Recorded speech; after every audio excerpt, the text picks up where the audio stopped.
After 4 rounds of boxing, here are the scores of the 3 judges.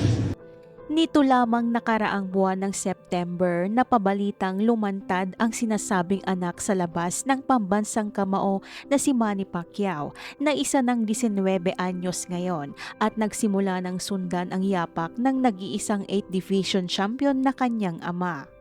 Siya ay si Emmanuel Joseph Pacosa Pacquiao. Hindi na bago sa publiko ang pagkakaroon ng anak sa labas ni Manny Pacquiao dahil taong 2006 pa lamang ay lumantad na ang ina ni Eman na si Joanna Rose Bacosa na siyang sinasabing naanakan ni Manny Pacquiao. Ayon kay Joanna Rose, nagsimula ang relasyon nila ni Manny Pacquiao noong 2003. Si Manny Pacquiao ay regular customer sa City Square sa Pan Pacific at si Joanna ay nagtatrabaho bilang waitress.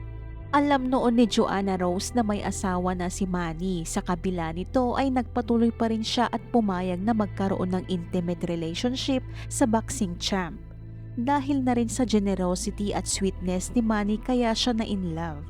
Nang mabuntis si Joanna noong May 2003, hiniling ni Manny na huminto sa pagtatrabaho at lumipat sa ibang bahay para umiwas sa chismis. Subalit year 2005 ay biglang tumigil ang suportang natatanggap niya kay Manny Pacquiao.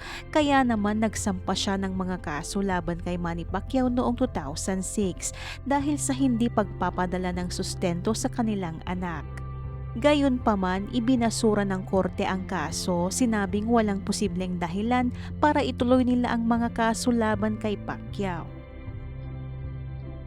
Sa isang Facebook post, ibinahagi ni Nisi Aicasiano na isang sports journalist base sa kanyang profile na ang sinasabing anak ni Pacquiao sa labas na si Eman Bacosa ay lumaban na sa kanyang unang professional boxing match noong September 23, 2023. Nag-debut siya sa Blow by Blow, isang boxing media at si Manny Pacquiao ang pangunahing producer nito. Gayon din ang ibang anak na lalaki ni Manny ay sumasali na rin sa mga amateur matches tulad ng panganay na si Jimwell.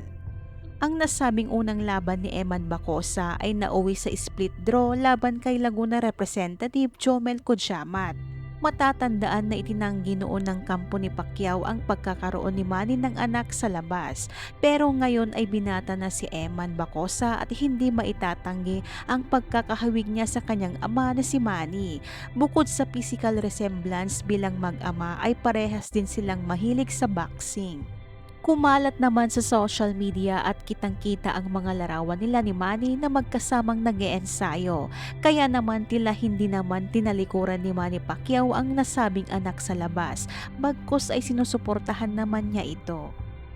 Ano naman ang masasabi mo dito? Ibahagi ang iyong komento.